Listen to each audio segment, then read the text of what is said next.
Seputar renungan kematian, dan ini pembahasan seputar alam barzah dari mulai kematian kemudian masuk ke alam barzah. Di sana ada himpitan kuburan, fitnah kubur, azab kubur, kemudian juga apa saja yang bisa menyelamatkan kita dari azab kubur, kemudian amal-amal apa saja yang bermanfaat bagi si mayat, dan begitu seterusnya.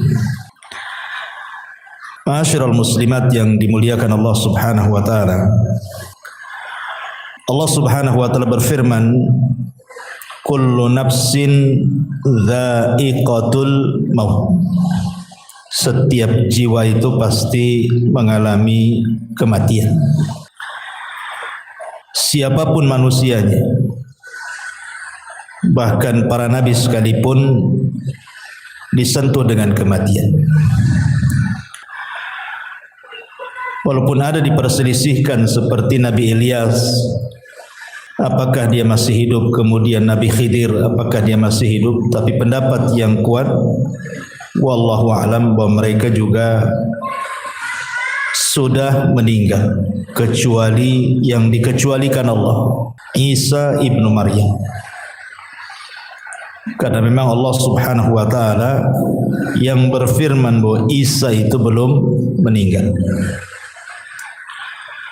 Tetapi semua manusia pasti meninggal. Hatta Isa sekalipun akan meninggal.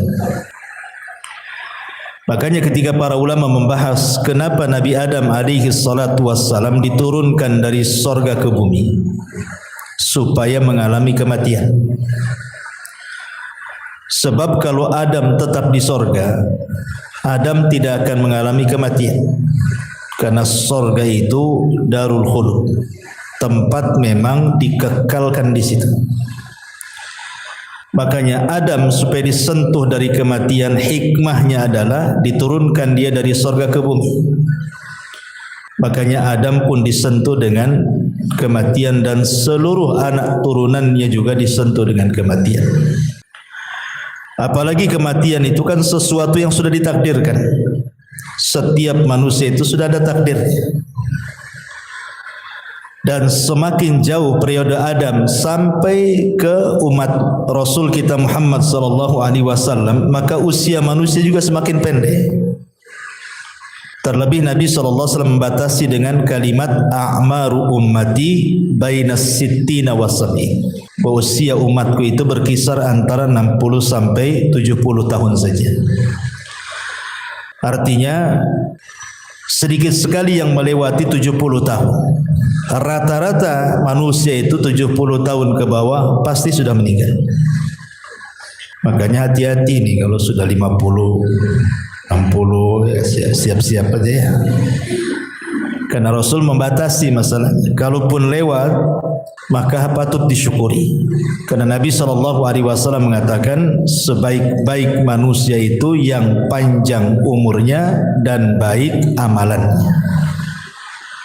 Maka kalau dilewatkan 70 tahun berarti harus dijaga amalannya. Bicara tentang kematian, kita tahu bahwa di antara arkanul kiamah, rukun-rukun kiamat itu, atau rukun-rukun hari akhir itu, salah satunya adalah al-maut, kematian. Makanya Nabi SAW mengatakan, idza mata ahadukum qamat qiyamatuh. Kalau seandainya salah seorang di antara kalian itu meninggal, berarti telah tegak kiamat padanya. Kiamat itu maksudnya kiamat besar itu pasti terjadi. sebagaimana kematian juga pasti berlaku. Tetapi dari dua perkara ini yang jelas-jelas adalah kematian. Yang pasti, itu pasti adalah kematian. Sebab kiamat besar itu belum pasti kapan terjadinya. Karena Nabi SAW sendiri ketika ditanya oleh malaikat Jibril kapan kiamat, Rasul tidak jawab kan. Rasul hanya mengatakan mal mas'ulu anha bi'a'lama minas sa'il. Orang yang ditanya tidak lebih paham daripada orang yang bertanya. Maknanya Rasul dan Jibril sama-sama tidak tahu kapan kiamat. Tapi kalau kematian itu sudah kepastian. Kenapa? Karena Rasul sudah membatasi umur. Antara 60 sampai 70 tahun, sedikit yang melewati itu kata Nabi. Lah dari sini karena kematian jauh lebih pasti dibandingkan kiamat, maka sudah selayaknya manusia itu punya persiapan. Apa persiapannya? Tentu tidak lain dan bukan taqwallahi azza wa jalla, bertakwa kepada Allah subhanahu wa ta'ala. Ma'asyiral muslimat yang dimuliakan Allah subhanahu wa ta'ala, ada hadis yang panjang sekali. Hadis ini dari Bara bin Azib radhiyallahu anhu. Jadi suatu ketika Nabi SAW itu bersama para sahabat sedang hendak menguburkan salah satu jenazah. Tetapi ketika itu yang menggali lubang belum selesai menggali lahat, sehingga Rasul saat-saat menanti penggalian lahat itu, Rasul mengumpulkan para sahabatnya kemudian berceramah seputar dicabutnya ruh mukmin dan kafir. Lah Nabi SAW kemudian menjelaskan, adapun ruhnya seorang mukmin, kata Nabi SAW, maka akan dicabut dimulai dari jari jemari kaki dan juga tangan. Jadi ruh itu tercabut dari jari jemari dulu, kemudian naik ke atas sampai kemudian di tenggorokan. Lah apabila ruh itu sudah berkumpul di tenggorokan, maknanya ruh tidak mungkin dikembalikan. Kalau ruh sudah sampai di tenggorokan, ruh tidak mungkin dikembalikan lagi ke badan. Inilah isyarat firman Allah subhanahu wa ta'ala, hatta idza balagatit taraqi wa qila man ra. Hatta idza balagatit taraq, sampai ketika ruh itu di tenggorokan, maka Allah katakan apa? Wa qila man ra. Siapa yang bisa meruqyah dia? Maksudnya mengembalikan ruh ke dalam jasadnya gitu. Tidak ada. Dari sini Rasul mengatakan bahwa tobat seorang hamba tertutup dan tidak ada guna apabila ruh sudah sampai di tenggorokan. Kata Nabi SAW, innallaha yakbalu taubata abdin ma lam yugharghir.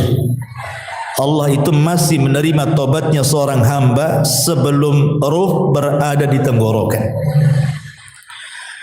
Kenapa demikian? Karena tadi ruh tidak bisa dikembalikan.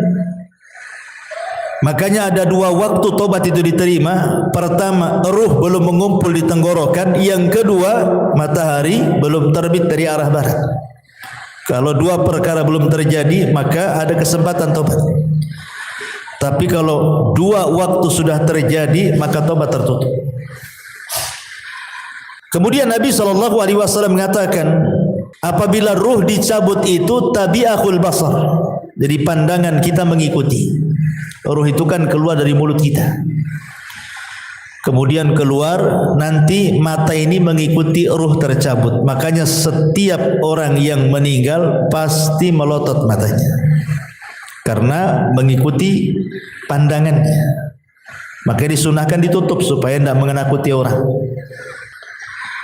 Lah disitulah Allah subhanahu wa ta'ala mengutus malakul maut dan rusulul maut. Jadi ada dua malaikat. Pertama malakul maut yang memang tugasnya hanya mencabut nyawa. Dan malakul maut itu bukan satu malaikat seperti Jibril, satu malaikat kan, Mikail satu malaikat, Israfil satu malaikat, Malakul Maut ini jumlahnya banyak.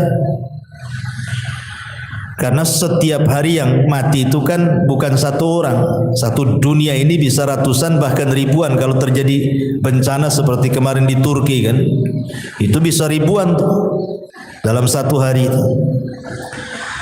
Kemudian yang kedua ada namanya Rusulul Maut. Seperti Allah Subhanahu wa taala mengatakan tawaffathum rusuluna. Maka Allah Subhanahu wa taala mewafatkan mereka dengan mengutus rasul-rasul kami. Lalu apa tugasnya rasul-rasul maut itu? Malaikat-malaikat utusan kematian itu ada yang menyiapkan kain kapan dari sorga. Kalau dia ruhnya seorang mukmin. Ada yang menyiapkan hanut. Hanut itu maksudnya minyak wangi. Dan ada tugasnya membisikkan di telinga orang yang sedang sakaratul maut. Sebagaimana Allah Subhanahu wa taala berfirman di dalam Al-Qur'anul Karim surah Ibrahim ayat atau surah Fussilat ayat 30. Allah mengatakan innal ladzina qalu rabbuna Allah thumma istaqamu tatanazzalu alaihimul malaikatu alla takhafu wa la tahzanu wa abshiru bil jannati allati kuntum tu'adun. Orang-orang yang mengatakan Rabb kami Allah kemudian mereka istiqamah, maka turun padanya para malaikat saat menjelang wafatnya. Kemudian membisikkan di telinganya, jangan takut, jangan sedih, berbahagialah karena sorga sudah menanti untukmu apa yang Allah janjikan kepadamu. Dalam ayat yang lain surah An-Nahl 31-32 Allah mengatakan yaquluna salamun alaikum udkhulul jannata bima kuntum ta'malun. Keselamatan bagi kalian, masuklah kalian ke dalam sorga karena apa yang kalian kerjakan. Makanya kemudian Nabi SAW mempermisalkan saking lembutnya malaikat pencabut nyawa.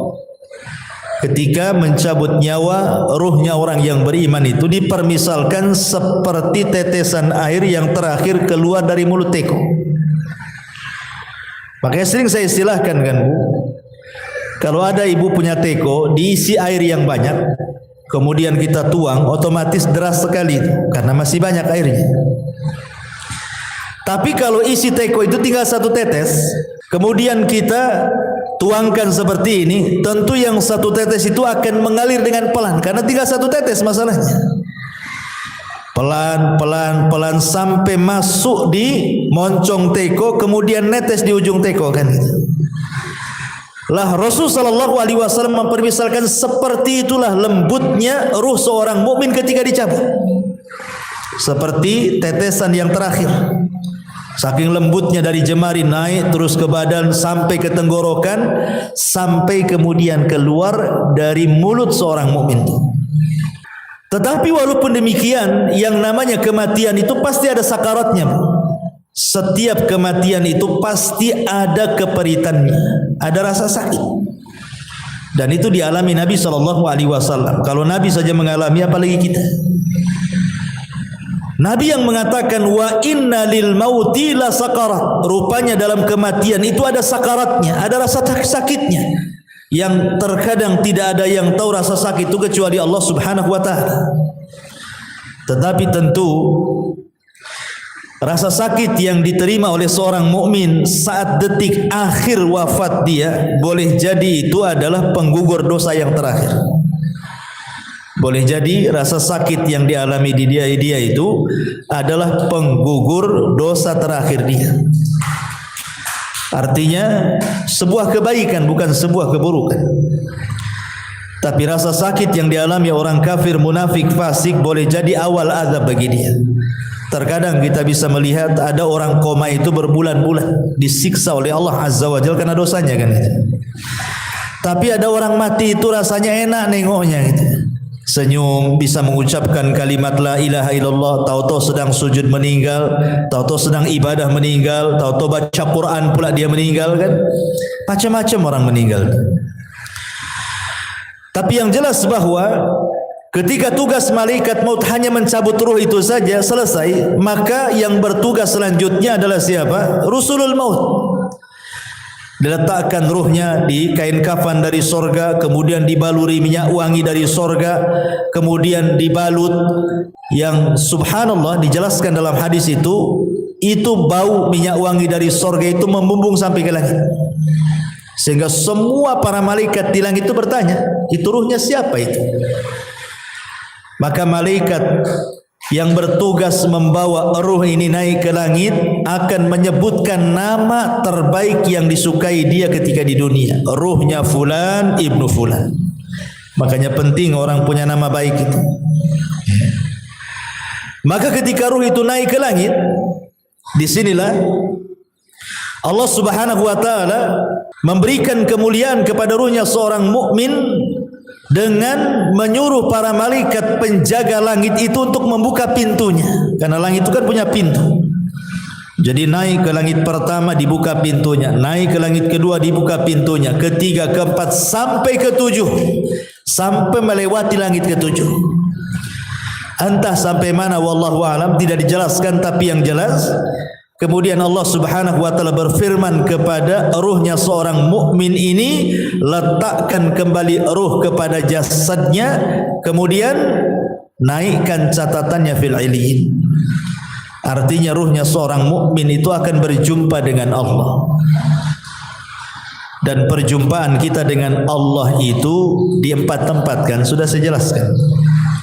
2 di dunia dan 2 di akhirat. 2 di dunia, yang pertama saat solat. Itulah saat perjumpaan kita dengan Allah. Sebenarnya saat solat itu adalah saat perjumpaan kita dengan Allah. Karena Allah yang mengatakan, wa innaha lakabiratun illa 'alal khashiin. Solat itu berat kecuali bagi orang-orang yang khusyuk. Kemudian Allah tafsirkan dalam Al-Quran siapa orang-orang yang khusyuk itu? Alladzina yadhunnuna annahum mulaqu rabbihim, orang-orang yang yakin bahwa mereka sedang berjumpa dengan Allah. Kemudian yang kedua, ini saat sakaratul maut ini, saat ruh dibawa oleh malaikat rusulul maut ke melintasi langit ketujuh, itu juga berjumpa dengan Allah. Dan Allah katakan kembalikan ruhnya ke dalam jasadnya, kemudian naikkan catatannya di tempat yang paling tinggi yang disebut dengan illiyin. Kemudian 2 nanti kelak pada hari kiamat, ketika Allah Subhanahu wa taala menggiring manusia sesuai dengan sesembahannya. Jadi Allah akan mengumpulkan manusia itu sesuai dengan sesembahannya. Yang nyembah sapi di sana, yang nyembah ular di sana, yang nyembah batu di sana. Jadi manusia itu akan dikumpulkan bersama sesembahannya. Ketika semua manusia dikumpulkan bersama sesembahannya, disitulah Allah Subhanahu wa taala akan menampakkan siapa yang menyembah kepada dirinya. Akan menampakkan kepada manusia yang selama ini menyembah kepada dirinya. Anehnya, di situ orang yang beriman dengan orang munafik dikumpulkan. Ketika Allah Subhanahu wa taala kemudian menyingkapkan dirinya, maka semua orang-orang yang beriman sujud. Tapi orang-orang munafik tidak bisa sujud. Fala yastati'un. Inilah perjumpaan orang-orang yang beriman kelak di padang mahsyar. Dan yang terakhir tentu di sorga. Dan itu nikmat yang paling besar, ru'yatullahi azza wa jalla, memandang wajah Allah Subhanahu wa taala. Jadi ketika ruh itu kemudian naik ke langit dan Allah Subhanahu wa taala memerintahkan untuk dikembalikan ke dalam jasadnya. Kapan itu peristiwa ini? Ketika manusia sibuk sedang fardu kifayah. Jadi ketika mayat meninggal, ruh diangkat itu kan orang-orang sibuk tuh, ada yang memandikan, ya kan? Ada yang mengkafankan, ada yang menyolatkan. Jadi mayat itu sendiri yang sudah tidak ada ruh itu sibuk sedang difardu kifayahkan, sementara ruh itu punya kesibukan sendiri, gitu maksudnya. Baru setelah kemudian selesai menyolatkan, kemudian ruh ini dimasukkan ke dalam jasadnya dimasukkan ke dalam keranda, kemudian menuju kuburan, ya kan? Maka ruh ini kemudian masuk di situ. Kalau ruhnya orang-orang yang beriman, maka akan bicara, qaddimuni qaddimuni, segerakan aku katanya. Jadi ketika berada di atas kendaraan itu, keranda itu, maka ruhnya orang yang beriman itu yang masuk ke dalam jasadnya, dia akan bicara, tapi tidak ada yang mendengar. Ya, walaupun mungkin suaminya, istrinya, ayahnya, anaknya, enggak ada yang mendengar. Walaupun dia teriak-teriak qaddimuni qaddimuni gitu, segerakan aku. Tapi kalau ruhnya orang kafir, ruhnya orang munafik, ruhnya orang-orang fasik, dia akan berteriak-teriak, celaka kalian, celaka kalian. Ya wailaha aina tadhhabun, celaka kalian, mau dibawa kemana aku ini katanya. Ini kalau ruhnya orang jahat nih. Mereka akan mengatakan, ya wailaha aina tadhhabuna biha, hendak dibawa kemana aku ini. Subhanallah. Kata Nabi SAW, yasma'u sautuha atau yasma'u sautaha kullu syai'in, segala sesuatu mendengar teriakannya, illal ins, kecuali manusia. Manusia tidak mendengar. Jadi ketika ruh sudah menyatu dengan jasadnya, kemudian dibawa ke arah kuburan dan hendak dikuburkan itu, dia berteriak-teriak. Binatang mendengarnya, semua makhluk mendengarnya, kecuali manusia dan jin tidak bisa mendengar. Tetapi kalau ruhnya orang baik, tadi saya katakan apa? Dia akan mengatakan qaddimuni qaddimuni, segerakan aku katanya. Subhanallah kan? Justru senang orang-orang yang beriman itu suruh disegerakan. Dari sini Nabi SAW mengatakan apa? Asri'u bil janazah, segerakan kalian memfardu kifayakan jenazah. Kenapa demikian? Wa in taku salihatan fa khairun tuqaddimuna. Kalau memang ini orang baik, maka anda sudah berlaku kebaikan kepada orang ini dengan menyegerakannya. Wa in taku ghaira dzalik, tapi kalau tidak demikian, maksudnya dia orang jahat, fasyarrun tadhauna fi riqabikum, itu sama saja meletakkan keburukan di rumah kalian. Maka segerakan. Mau orang baik segerakan, mau orang jahat segerakan. Kalau orang baik berarti kebaikan bagi si mayat, kalau orang jahat sama saja meletakkan kejahatan di rumah. Maka segerakan. Dan si mayat juga ngomong begitu, qaddimuni, segerakan aku katanya. Tapi kalau orang jahat dia mengatakan, ya wailaha aina tadhhabuna biha, mau dibawa kemana aku katanya. Akhirnya kemudian ketika betul-betul sudah dimasukkan ke liang lahat, si mayat ini sempat mendengar suara terompah. Orang-orang yang mengantarkannya itu masih mendengar dia. Sampai ketika sayup-sayup semakin jauh karena meninggalkan dia. Ketika sudah les, sudah enggak ada suara lagi, maknanya dia sudah ditinggal. Dari sini kata Nabi SAW, yang pertama kali meninggalkan si mayat itu apa? Hartanya. Yang pertama kali meninggalkan si mayat itu hartanya, baru setelah itu keluarganya. Makanya Nabi SAW mengatakan dalam sebuah hadis seperti itu. Jadi yang pertama berpisah dari si mayat itu hartanya dulu. Coba sekaya apapun orang mati itu, kalau dia sudah meninggal, tetap saja kain kafannya yang murah kan gitu.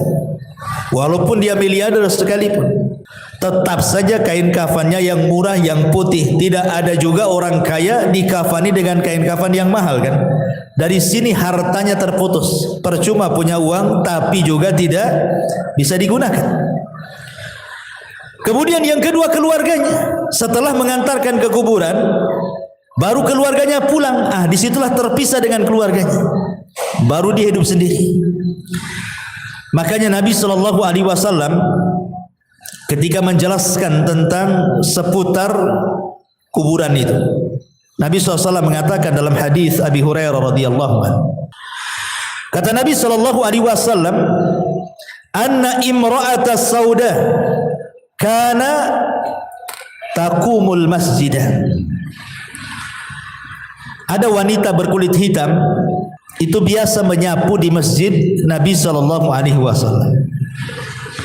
Kemudian wanita ini meninggal.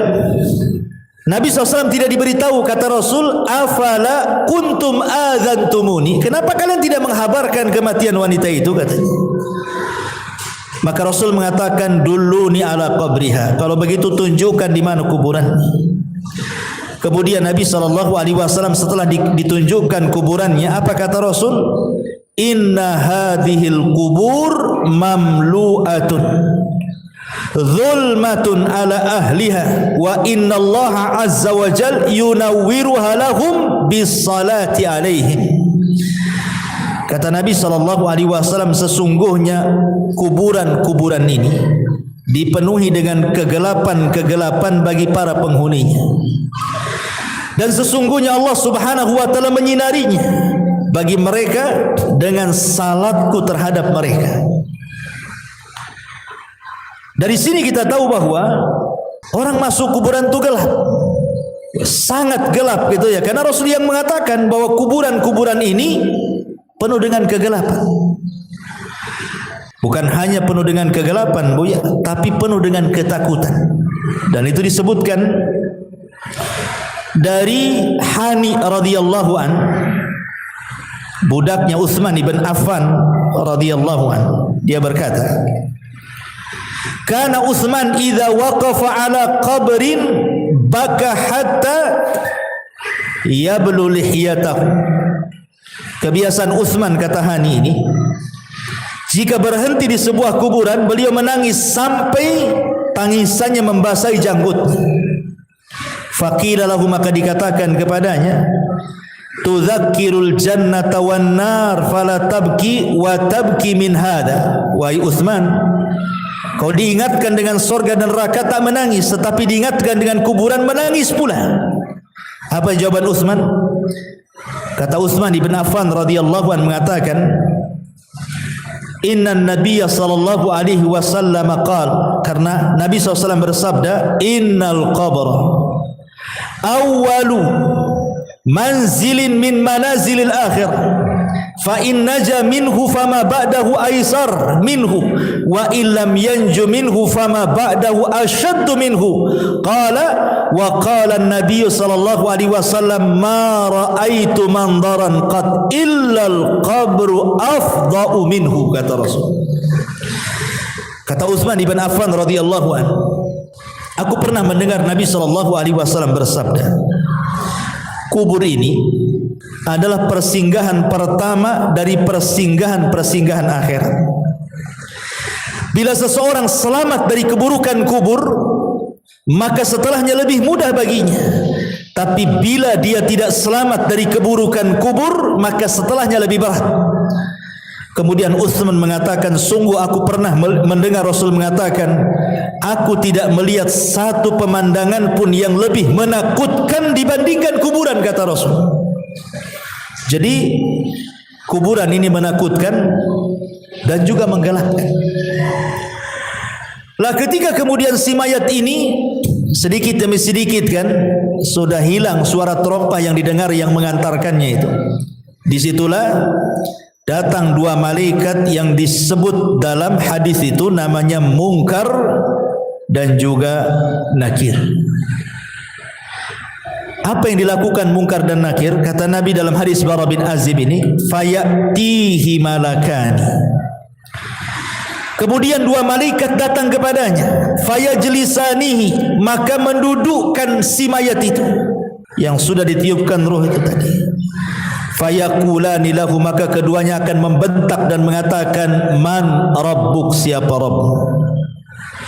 Fayaqul, karena dia orang yang beriman, dia mengatakan, Rabbi Allah, Rabbku Allah.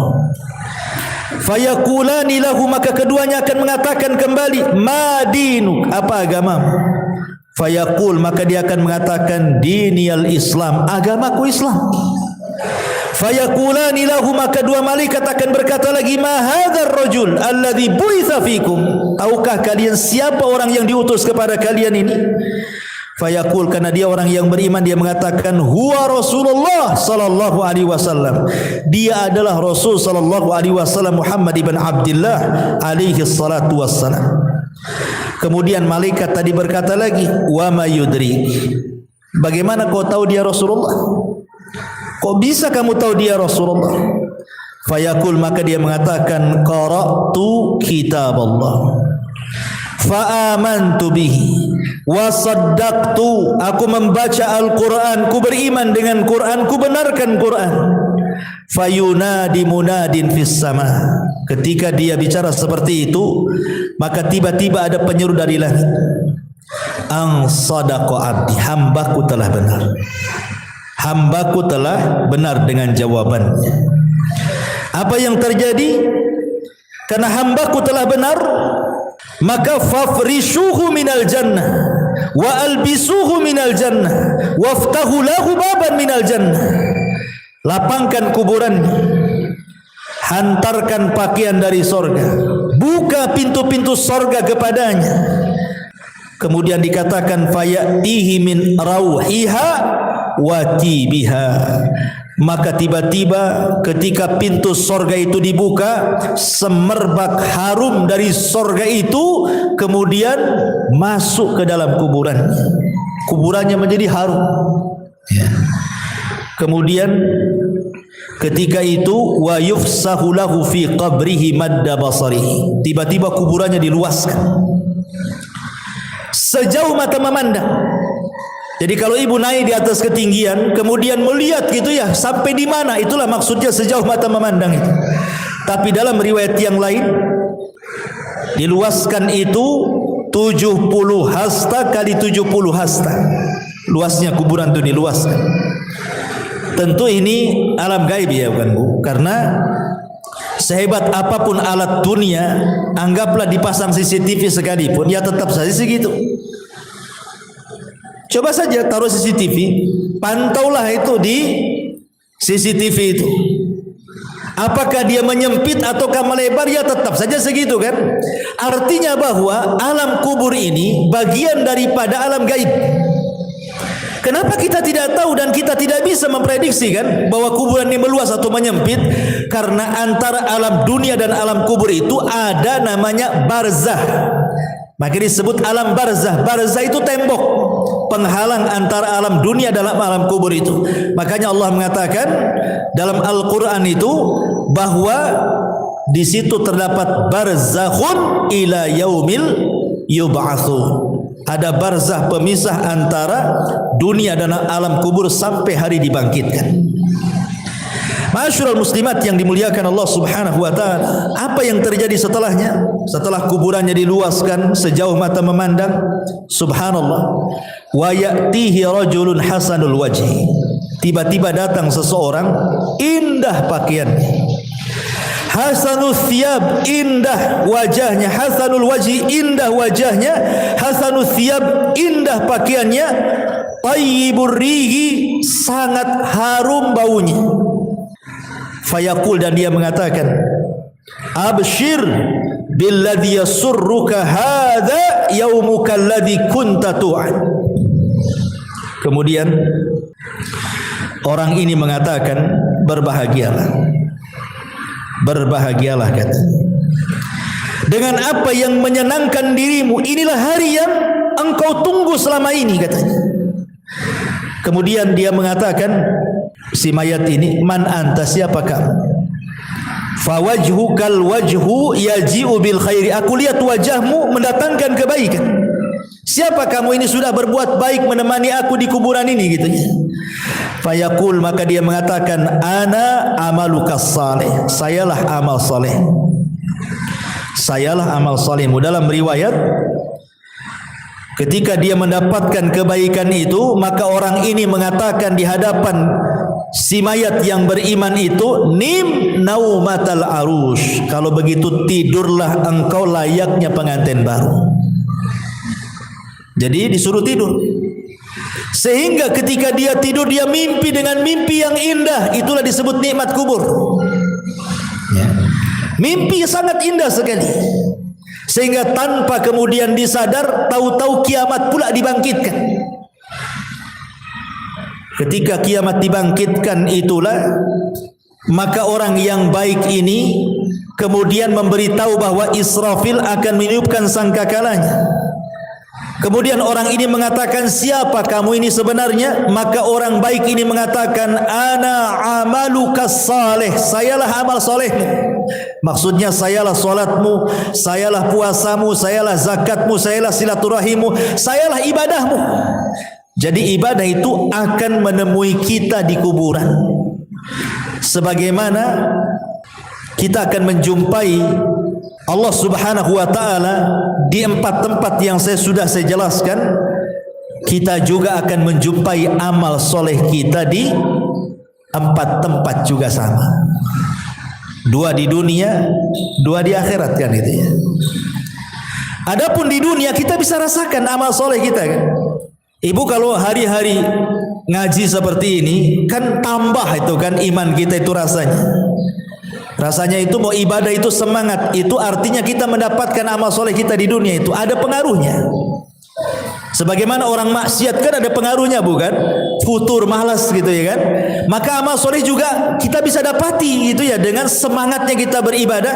Karena iman dalam definisi ahli sunnah itu yazidu bitta'ah, bertambah karena ketaatan. Kita bisa rasakan itu. Kemudian yang kedua di sini dalam kuburan ini kita akan mendapatkan amal soleh kita dalam wujud manusia. Sehingga ketika ditanya siapa engkau ini, wajahmu kok wajah yang baik sekali, maka dia akan mengatakan ana amalukas soleh, saya amal solehmu. Artinya kita akan mendapatkan amal soleh kita kan di kuburan ini dalam bentuk manusia yang akan menemani kita sepanjang kita di kuburan kita. Sehingga sebagian para ulama ketika membahas apakah orang-orang yang dikubur itu bisa merasakan perjalanan waktu, sama dengan kayak ibu kita sekarang kan bisa kita merasakan perjalanan waktu kan Bu ya, pagi aktivitasnya apa, siang aktivitasnya apa, sore apa, malam apa, besok pagi lagi kan bisa kita merasakan aktivitas waktu itu berjalan kan itu ya. Ya, hari, minggu, bulan, tahun kita bisa merasakan. Pertanyaannya, apakah orang-orang yang dikubur juga merasakan ada aktivitas waktu sehari-hari? Pagi, siang, sore, malam, ke pagi lagi, siang, sore, malam, ke pagi lagi, gitu ya. Sementara orang-orang yang dikubur itu kan ada yang sudah lama kan. Kalau yang meninggal di zaman Rasul kan sudah 14 abad berarti kan. Sudah 14 abad sampai sekarang nggak dikiamat-kiamatkan. Atau yang sebelum Nabi umpamanya, tentu lebih lama lagi orang itu di kuburan itu. Apakah mereka akan merasakan bimururil waktu kata ulama dengan berjalannya waktu itu? Maka ulama membagi dua, kata ulama memerinci. Kalau yang di kuburan itu mereka orang-orang yang beriman baik dari umat Nabi atau umat-umat sebelumnya dan mereka mendapatkan nikmat kubur, maka mereka tidak akan merasakan berjalannya waktu. Mereka tidak akan merasakan, walaupun ratusan tahun, walaupun ribuan tahun sekalipun, mereka tidak akan merasakan berlewatnya waktu itu ya. Tetapi kalau mereka adalah orang-orang kafir, orang munafik, orang fasik, maka mereka akan merasakan itu, karena itu bagian daripada adab ya. Jadi sekali lagi, kalau orang-orang yang beriman yang mendapatkan nikmat kubur tidak akan terasa di kuburan itu walaupun ratusan ribuan tahun. Mana dalilnya? Dalilnya adalah peristiwa Ashabul Kahfi yang ditidurkan tuh. Atau kisah Nabi Uzair yang ditidurkan 1 abad kan, kemudian dibangunkan, kemudian ditanya, "Kam labista, berapa lama kau tidur itu?" Dia mengatakan apa? "Labistu yauman au ba'dha yaum." Perasaan aku baru tidur separuh atau 1 hari katanya. Padahal sudah 1 abad dia tidur kan. Berarti kan dia tidak merasakan tuh. Tidurnya dia tidak merasakan kan. Padahal dia sudah 1 abad, sudah 100 tahun tidur, dibilangnya baru setengah hari katanya. Begitulah orang yang di kuburan kalau mendapatkan nikmat itu tidak terasa. Seolah-olah waktu berjalan dengan cepat. Tetapi kalau orang terkena azab itu rasanya penat, lama waktunya menunggu. Ya samalah bukan? Kita menanti orang jenuh gitu kan, lama kali kan, rasa mau balik saja nggak datang-datang, ditengok tak nampak lagi, ditengok tak nampak, ya dah saya tinggal aja lah, kan ada kejenuhan tuh ya.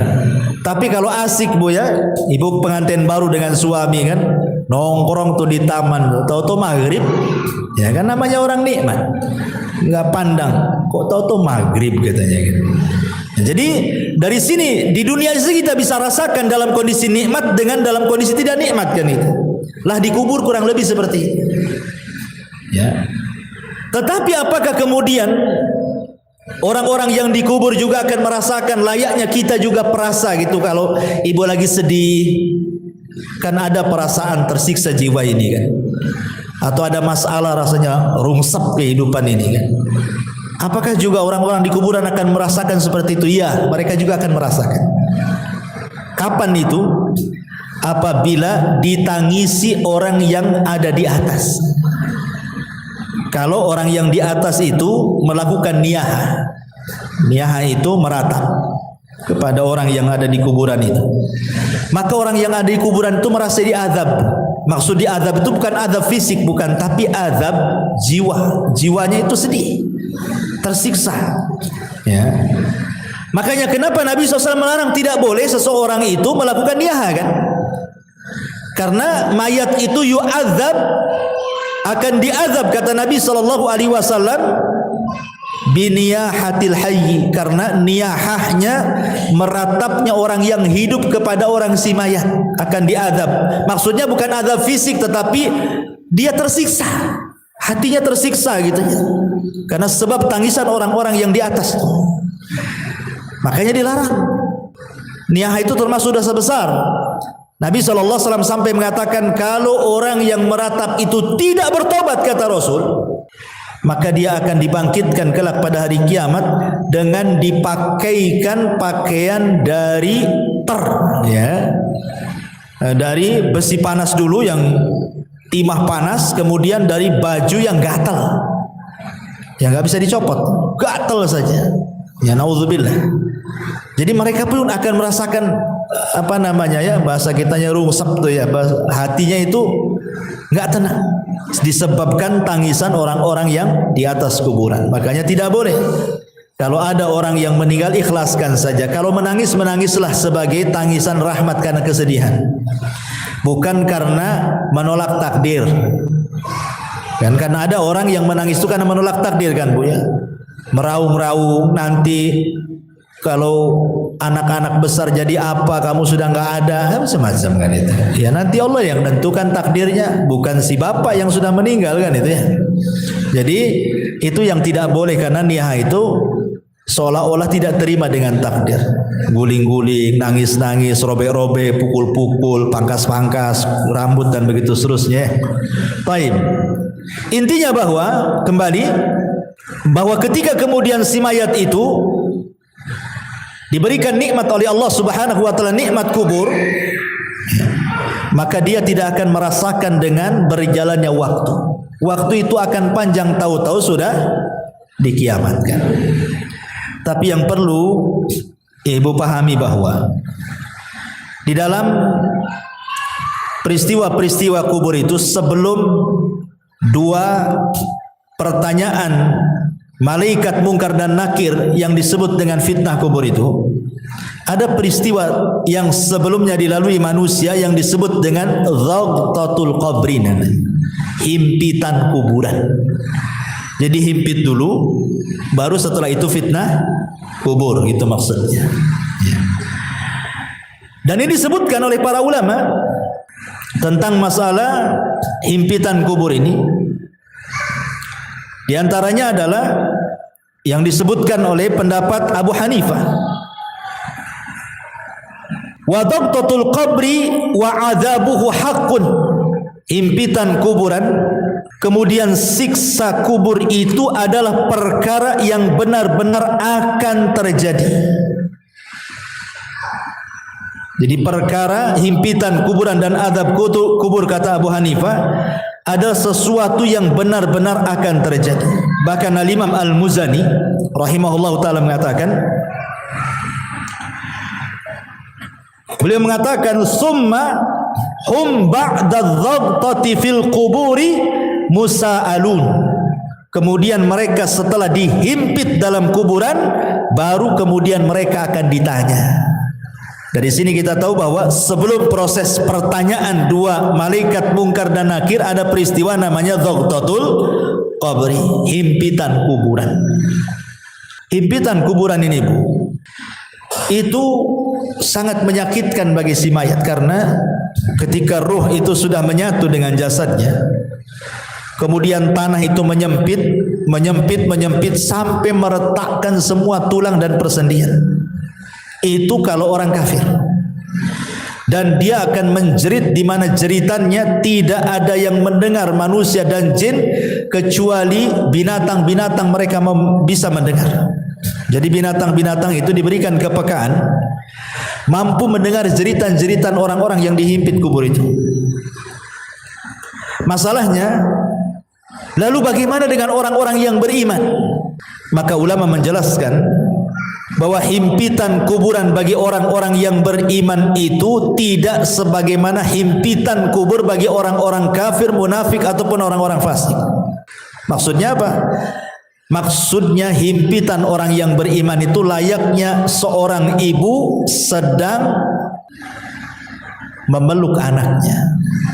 Jadi kalau ada anak bayi ibu peluk gitu ya, seperti itulah seorang mukmin ketika dihimpit oleh kuburan. Jadi tanah itu seolah-olah ibu bagi kita, dan kita anak dari tanah itu.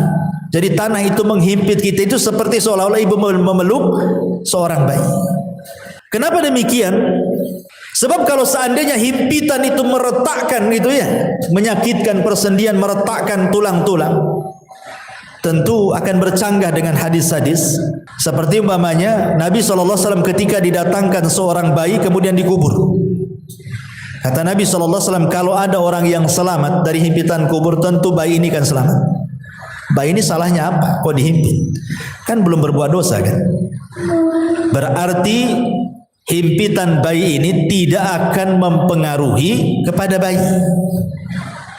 Atau ketika Nabi SAW menceritakan tentang Sa'd bin Mu'ad, seorang pemimpin Aus, yang ketika meninggal itu kan bergegar arasnya, 70.000 malaikat turun mengantarkan jenazahnya. Kemudian Nabi SAW mengatakan, kalau ada orang yang selamat dari himpitan kubur, inilah orangnya, katanya. Maksudnya Sa'd bin Mu'ad. Tapi dia pun tak selamat. Berarti menunjukkan bahwa bukan himpitan kubur kepada Sa'd bin Mu'ad atau kepada bayi tidak akan sama dengan himpitan kepada orang-orang kafir. Ya, makanya ulama memberikan catatan, himpitan kuburan kepada orang-orang yang beriman layaknya seorang ibu memeluk bayinya dengan lembut. Jadi bukan sebuah siksaan gitu maksudnya, tetapi justru sebuah kabar gembira. Baru setelah himpitan baru namanya fitnah kubur, pertanyaan tadi ya. Baru setelah itu tergolong manusia kepada dua kelompok, bisa masuk pada nikmat kubur, bisa masuk kepada azab kubur ya. Tapi ma'asyiral muslimat yang dimuliakan Allah Subhanahu wa taala, ini satu sisi ya, maksudnya kalau ruhnya itu orang yang beriman. Sekarang kalau ruhnya orang kafir munafik, tentu sebaliknya daripada ruhnya orang-orang yang beriman. Di antaranya adalah Nabi SAW mengatakan, kalau ruhnya orang kafir ketika dicabut, Bu, itu Nabi SAW mempermisalkan seperti safun. Safun itu macam pisau yang bengkok seperti ini. Safun di pisau bengkok, macam serulit gitu ya. Kemudian didatangkan kambing wol yang belum dicukur. Taulah ibu kan kambing Australia yang banyak gimbal-gimbal tuh rambutnya. Ya, kemudian pisau ini dibenamkan di kambing wol tadi. Kemudian setelah itu disiram. Secara otomatis maka bulu-bulu kambing yang disiram itu kan akan nempel di pisau, Bu. Setelah nempel di pisau, kemudian ibu cabut paksa pisau itu dengan sangat keras gitu ya. Apa yang terjadi? Pasti akan merontokkan bulu-bulunya. Kata Nabi SAW, seperti itulah ruhnya orang kafir, munafik, fasik dicabut oleh malaikat maut. Jadi akan merontokkan persendiannya. Karena ketika malakul maut mencabut ruhnya orang kafir, munafik, fasik itu, maka rusulul maut akan menghembuskan dan menakut-nakuti di telinga orang-orang yang akan dicabut itu dan mengatakan, hei ruh yang busuk, ruh yang jahat, ruh yang jelek, keluar. Di sana kemurkaan dan kemarahan Allah sudah menantimu, katanya. Gimana dia mau keluar ditakut-takuti seperti itu? Tentu tidak akan keluar. Makanya dipaksa. Dia keluarnya itu dipaksa sehingga dia akan merontokkan semua persendiannya. Dia akan merasakan sakit yang luar biasa, ya. Kemudian setelah ruhnya diletakkan di kain kafan dari neraka, kemudian bau busuknya melambung ke langit, semua malaikat mencaci maki dia. Tidak ada satupun malaikat memujinya, Bu. Bahkan mencaci maki, ini ruhnya siapa busuk sekali. Bahkan malaikat-malaikat penjaga pintu langit pertama tidak akan membuka pintunya. Jangan langit kedua, langit ketiga. Langit pertama saja nggak mau buka pintunya.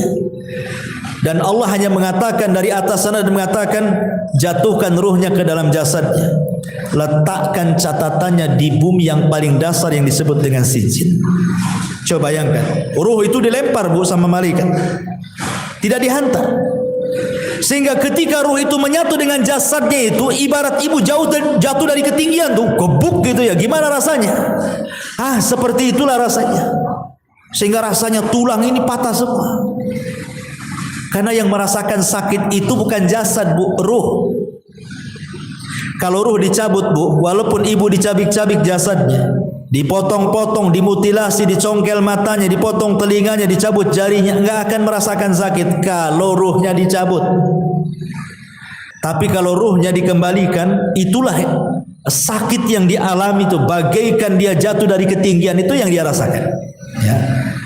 Sudah itu pula kemudian tiba-tiba dihimpit kuburan gitu, retak semuanya kan. Sudah jatuh dari ketinggian, dihimpit dengan kuburan, makin retak semuanya lah.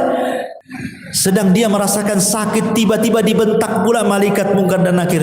Kayak apa tuh coba? Siapa Rabb? Siapa nabimu? Ya. Siapa agamamu? Ya, nggak bisa jawablah dia. Dia aja masih merasakan sakit yang luar biasa. Ya. Makanya ma'asyiral muslimat yang dimuliakan Allah Azza wa Jal, maka dia akan terus menjerit-jerit dalam kuburannya. Manusia dan jin tidak akan mendengarnya kecuali hewan-hewan atau binatang-binatang yang Allah takdirkan mampu mendengarnya. Ma'asyiral muslimat yang dimuliakan, dan begitu seterusnya. Dan Allah Subhanahu wa taala ketika dia tidak sanggup menjawab, apa kata Allah? Angkadzaba 'abdi, hambaku telah berdusta. Bukakan pintu neraka, hempaskan panasnya. Lah disitulah dia akan mengalami yang disebut dengan azab kubur. Ya. Ini sekilas tentang kematian, fitnah, himpitan, azab dan juga nikmat kubur. Baik. Kita masuk pada pembahasan berikutnya. Ma'asyiral muslimat yang dimuliakan Allah Subhanahu wa taala. Kalau kita sudah tahu dan kita yakin dan percaya di sana ada nikmat dan azab kubur, lalu apa saja hal-hal yang bisa kita ini terhindar dari itu semua? Apa caranya supaya kita bisa terhindar dari azab kubur itu? Karena begini, Bu, dalam sebuah hadis tentang Nabi SAW. Jadi suatu malam Nabi SAW itu pernah bermimpi, Bu. Dalam mimpinya datang dua malaikat kemudian membawa dia. Dan mimpinya Nabi itu wahyu, lain dengan mimpi kita. Dibawa ke sebuah tempat, ya. Kemudian disitulah rupanya diperlihatkan tentang azab-azab yang luar biasa. Sampai Rasul heran, kenapa mereka? Azab apa yang mereka lakukan gitu ya?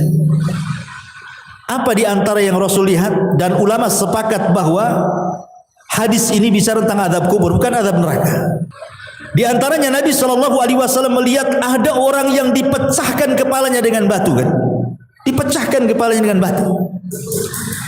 Kemudian setelah dipecahkan nih, kemudian malaikat yang memecahkan kepala itu pergi hendak mencari batu lain. Kemudian datang lagi, kepalanya sudah utuh lagi, dipecahkan lagi. Kemudian sudah pecah, dia pergi lagi cari batu lagi yang baru, datang lagi, rupanya kembali lagi kepalanya. Asik gitu saja. Jadi Rasul mengatakan, mahadan, ini siksaannya apa nih orang ini, kok ngeri kali gitu ya. Rupanya kemudian malaikat mengatakan bahwa siksaan orang ini karena ketika datang waktu sholat sengaja dia tidur. Datang waktu sholat, harusnya kan dia sholat, sengaja pula dia tidur. Kemudian yang kedua, ada lagi orang itu digambarkan oleh Nabi SAW. Subhanallah, orang ini kakinya di atas digantung, kepalanya di bawah. Kemudian di sampingnya ada orang bawa pisau bengkok, kemudian dimasukkan di mulutnya, kemudian dirobek sampai tengkuknya. Kemudian setelah itu dimasukkan di lubang hidungnya, dirobek sampai tengkuknya. Setelah robek ini dari hidung ke tengkuk, dari mulut ke tengkuk, kemudian dia mau mengambil sebelah kirinya. Ketika diambil sebelah kirinya, sebelah kanannya sudah kembali lagi. Kemudian dirobek dari sebelah kiri, mulut sampai ke tengkuk, hidung sampai ke tengkuk. Ketika pindah ke sebelah kanan, balik lagi ke semula gitu. Asik gitu saja. Sehingga Rasul mengatakan, kenapa orang ini? Maka kemudian malaikat ini mengatakan, karena ketika di dunia ini dia suka berdusta sampai dustanya itu membumbung ke ufuk katanya. Maksudnya apa dusta membumbung ke ufuk itu, Bu? Maksudnya dusta membumbung ke ufuk itu, maksudnya dustanya itu sampai menyebar kemana-mana. Dahulu orang berdusta menyebar itu kan sulit, Bu. Pamannya kita mau berdusta untuk menyebar di satu puskopkar ini agak sulit karena kan dari mulut ke mulut. Tapi kalau sekarang ini kita nulis di medsos saja sebuah berita hoax, itu sudah menyebarkan satu dunia, bukan? Jadi hadis ini baru dipahami oleh para ulama. Rupanya inilah yang dimaksud orang berdusta sampai membumbung ke ufuk itu. Sekali nulis kemudian langsung di-share, bukan hanya satu grup, satu dunia tahu. Inilah maksudnya berdusta membumbung ke ufuk. Naudzubillah, sekarang loh hari-hari orang berdusta semua orang lihat. Ya, mampus saya minum. Kemudian juga ada juga Nabi SAW melihatkan ada orang yang telanjang, tidak pakai baju dan tidak pakai celana, telanjang bulat, laki-laki dan perempuan rupanya berada di penggorengan bejana, kemudian dibakar di bawahnya. Dia tidak bisa keluar dari bejana itu, kepanasan luar biasa. Ketika ditanya, rupanya mereka adalah para pezina. Kemudian Rasul melihat lagi ada danau semua darah, bukan air tapi darah. Jadi ada orang yang berenang di tengah tuh, berusaha ke pinggir tidak bisa karena setiap ke pinggir ada malaikat yang menyuapkan dengan batu. Akhirnya ke tengah lagi, ke pinggir disuapin batu lagi, ke tengah lagi, tersiksa orang ini. Ketika ditanya, rupanya mereka adalah para pemakan riba. Ya. Kemudian juga ada separuh jasadnya bagus, separuhnya jelek. Jadi jasad kesininya cantik, kesininya busuk gitu ya. Ada dua wajah gitu ya, dua badan, satunya jelek, satunya bagus gitu ya. Ketika kemudian ditanya siapa mereka, mereka lah yang mencampur adukan antara amal saleh dengan perbuatan jahat, mencampur adukan yang hak dengan yang batil. Ya. Kemudian ada juga kaum itu kukunya banyak gitu ya. Kukunya itu dari nuhas, disebutkan dari besi, kemudian dicakar-cakar oleh sendiri itu sampai terkelupas daging dari tulangnya itu dicakar sendiri. Rupanya ketika ditanya siapa mereka, kok bisa mencakar-cakar badannya sendiri sampai terkelupas daging dari tulangnya. Kemudian malaikat, merekalah orang-orang yang suka membicarakan aib orang lain. Ya, mereka lah orang-orang yang suka membicarakan aib orang dan banyak lagi. Rasul menjumpai aneh-aneh siksaan orang-orang itu, dan ulama mengatakan ini bukan siksaan neraka, ini siksa kubur. Apa penyebabnya coba? Penyebabnya banyak. Tadi sudah disebutkan di sini. Di antaranya orang yang tidur saat waktu sholat. Kemudian orang yang berdusta sampai membumbung ke langit. Kemudian orang yang makan riba. Kemudian orang yang berzina. Kemudian orang yang membicarakan aib orang lain alias ghibah. Ya. Itu semua adalah bagian daripada penyebab-penyebab azab kubur. Termasuk juga Rasul pernah lewat di sebuah kuburan. Rasul mendengar orang-orang itu diazabkan. Kemudian Rasul mengambil pelepah kurma, dibelah jadi dua, kemudian diletakkan di satu kuburannya, yang satunya satu kuburan. Kata Rasul, mudah-mudahan sebelum kering pelepah ini bisa meringankan azabnya kan. Kemudian sahabat bertanya, kenapa orang itu wahai Rasul? Kata Rasul, yang satu karena suka ngadu domba kan, itu namimah, sana sini ngompori orang. Yang satunya pula kalau dia cebok tidak bersih. Dia tidak pernah menghindar dari membersihkan najis saat buang hajat kecil ataupun hajat besar. Ini naudzubillah ma'asyiral muslimat yang dimuliakan Allah Subhanahu wa taala. Ini adalah di antara penyebab-penyebab orang mendapatkan azab kubur. Taib, kalau ini penyebab-penyebabnya. Lalu siapa orang-orang yang akan terhindar dari azab kubur itu? Pertama, orang yang terhindar dari azab kubur adalah orang-orang yang mati syahid. Dan itu berdasarkan hadis, ma balul mu'minin yuftanuna fi kuburihim illa syahid. Ya Rasulullah, mengapa kaum mukminin diuji dalam kuburan kecuali yang mati syahid? Maka Rasul mengatakan, kafa bi barikatis suyuf ala ra'si fitnah. Cukuplah kilatan-kilatan pedang di atas kepala mereka saat perang itu menjadi fitnah bagi mereka. Maka mereka tidak akan terkena fitnah kubur. Mereka tidak akan terkena fitnah kubur. Secara otomatis tidak akan dapat azab kubur. Kalau fitnah saya saja tidak dapat, tidak ditanya, berarti langsung mendapatkan nikmat kubur orang ini. Ya. Kemudian juga setiap orang yang meninggal sedang bertugas jaga di jalan Allah, mungkin di perbatasan negara Islam dengan negara kafir gitu, atau saat berperang dia menjaga tentara gitu. Kemudian juga meninggal di hari Jumat kalau dia orang soleh. Kalau dia orang baik, orang soleh, orang taat, Allah berikan kematiannya di hari Jumat. Kemudian juga orang yang soleh, yang baik, kemudian Allah berikan kematiannya dengan cara sakit perut. Ya, dengan cara sakit perut, ataupun dengan cara tenggelam, ataupun dengan cara terkena runtuhan ketika gempa gitu ya, terkena runtuhan ya. Dan dia orang baik, orang soleh dan soleha, maka Allah sengaja memberikan kematian terbaik bagi dia. Nah, itu juga di antara hal-hal yang bisa menghindarkan seseorang dari fitnah kubur dan juga azab kubur. Tapi ma'asyiral muslimat yang dimuliakan Allah Azza wa Jalla, sekarang apa peran orang yang hidup, kita-kita ini loh Bu, yang hidup, supaya adalah amalan-amalan itu yang bermanfaat untuk meringankan orang yang ada di kuburan itu. Apa yang harus kita lakukan? Ma'asyiral muslimat yang dimuliakan Allah Subhanahu wa taala,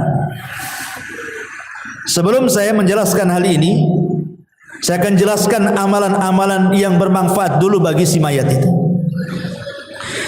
Kata Nabi SAW, al-kayyisu man dana nafsa wa amila lima ba'dal maut. Orang yang cerdas itu Bu, adalah orang yang introspeksi, senantiasa introspeksi diri dan mempersiapkan sebuah amalan untuk kematiannya. Itu orang cerdas kata Nabi.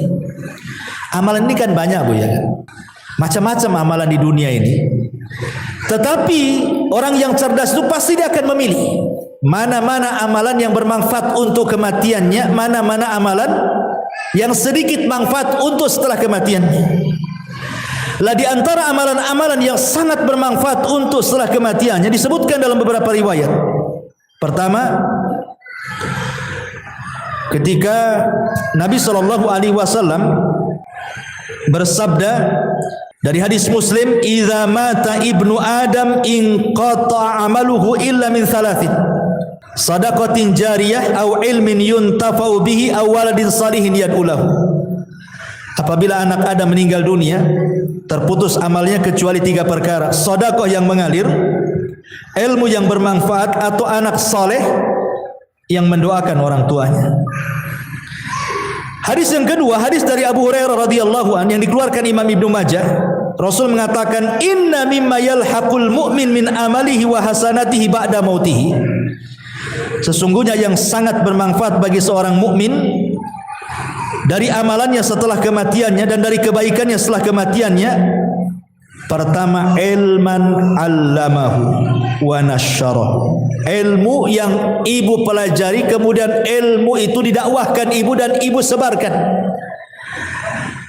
Sekarang kan mudah menyebarkan ilmu kan, di tangan ibu kan ada handphone nih, pamannya sekarang ngaji, ibu rangkum, kemudian ibu tulis, kemudian ibu share di grup-grup, kan sama dengan menyebarkan ilmu.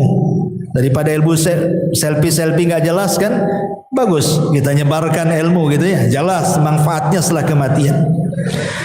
Wa waladan salihan tarakahu, atau anak saleh yang ibu didik. Ibu didik sehingga anak ini menjadi anak yang saleh. Tidak mesti anak sendiri, entah anak saudaranya, entah anak orang, ibu ambil angkat, ibu didik sampai dia paham agama, kemudian ibu meninggal dan dia mendoakan, maka itu sangat bermanfaat. Wa mushafan warathahu, atau ibu mau wakaf mushaf, beli mushaf di pasar 1-2 mushaf, cari masjid yang enggak ada mushafnya, taruh di situ supaya orang baca, ya. Atau mungkin ada saudara-saudara kita yang belum punya mushaf, ya, ibu bisa datang ke orang-orang yang enggak punya mushaf, ibu belikan mushaf, ibu kasih dia supaya baca. Itu sangat bermanfaat. Au masjidan bana, atau masjid yang sedang dibangun, ibu ikut nyumbang supaya cepat terbangun masjidnya. Au baitan libnis sabil bana, atau ibu sengaja buat kos-kosan 5 pintu, yang 2 dikontrakkan, yang 3 sengaja bagi orang-orang yang tamu-tamu yang dari jauh yang cari pekerjaan gitu ya. Nah, kasihlah kontrak tanpa bayar, sebulan gratis, 2 bulan gratis, 3 bulan gratis, sampai dia punya pekerjaan umpamanya kan. Alhamdulillah, ya. Ataupun nahron ajrah, ataupun mungkin ada masjid, ada pesantren, ada masyarakat butuh air. Nah, ibu danai buat sumur bor atau beli air atau apa. Aw sadaqatan akhrajaha min malihi fi sihhatihi wa hayatihi, atau ibu sedekah ketika ibu sehat, ketika ibu masih hidup ibu bersedekah. Yalhaquhu min ba'di mauti, itu bisa sampai setelah kematiannya.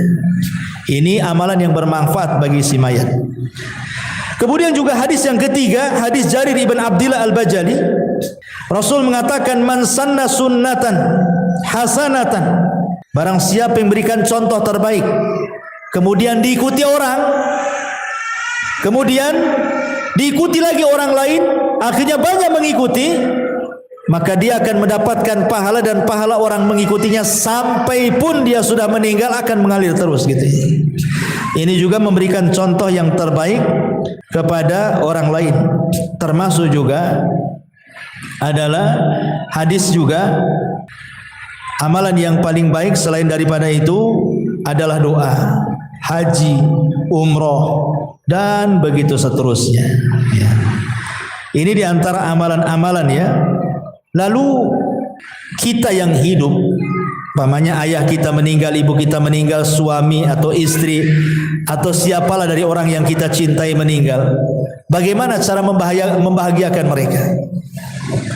Para ulama mengatakan yang paling mudah membahagiakan orang yang ada di kubur itu, Bu, doa. Itu yang paling mudah. Kalau ibu ingin membahagiakan orang tua yang sudah meninggal, ibu yang sudah meninggal, bapak yang sudah meninggal, kita ingin membahagiakan mereka, maka ibu terus berdoa sejak dia meninggal sampai hari ini, walaupun mungkin berpuluh-puluh tahun. Berdoalah dengan 3 kata. Apa itu? Allahumma ighfir lahu, ya Allah ampuni dosanya. Maka dia sangat bahagia Bu kalau ibu ngomong begitu. Yang kedua, Allahumma arhamhu, ya Allah kasihi dia, rahmati dia.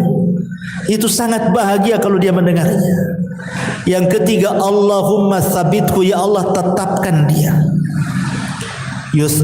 Yuthabbitullahu alladhina amanu bil qauli tsabit, ya Allah mantapkan jawabannya supaya jangan salah. Ya. Karena orang itu kan akan terus diazab oleh Allah Subhanahu wa taala. Kan kalau dia dapat azab kubur, nauzubillah. Kalau dia dapat nikmat kubur, alhamdulillah. Lah orang-orang yang diazab itu mereka juga menunggu-nunggu kita gitu ya, doa-doa kita itu. Karena itu bisa meringankan azab mereka. Dengan kita berdoa kepada Allah, ya Allah ampuni dosa dia, rahmati dosa dia, mantapkan dia ya Allah, berikan dia kemudahan di situ. Itu sangat bahagia si mayat itu. Bahagia sekali. Termasuk juga yang kedua setelah doa, sedekah. Sedekah itu membahagiakan orang mati. Ibu ada uang, nampak ada masjid, saya sedekah untuk orang mati. Nampak ada orang fakir miskin, anak yatim, sedekah untuk orang mati. Nampak ada orang yang perlu kita bantu, sedekah untuk orang mati. Dan begitu seterusnya Bu. Itu sangat bahagia orang si mayat itu. Itu sebenarnya yang bisa membahagiakan orang yang sudah mati. Doa dan sedekah.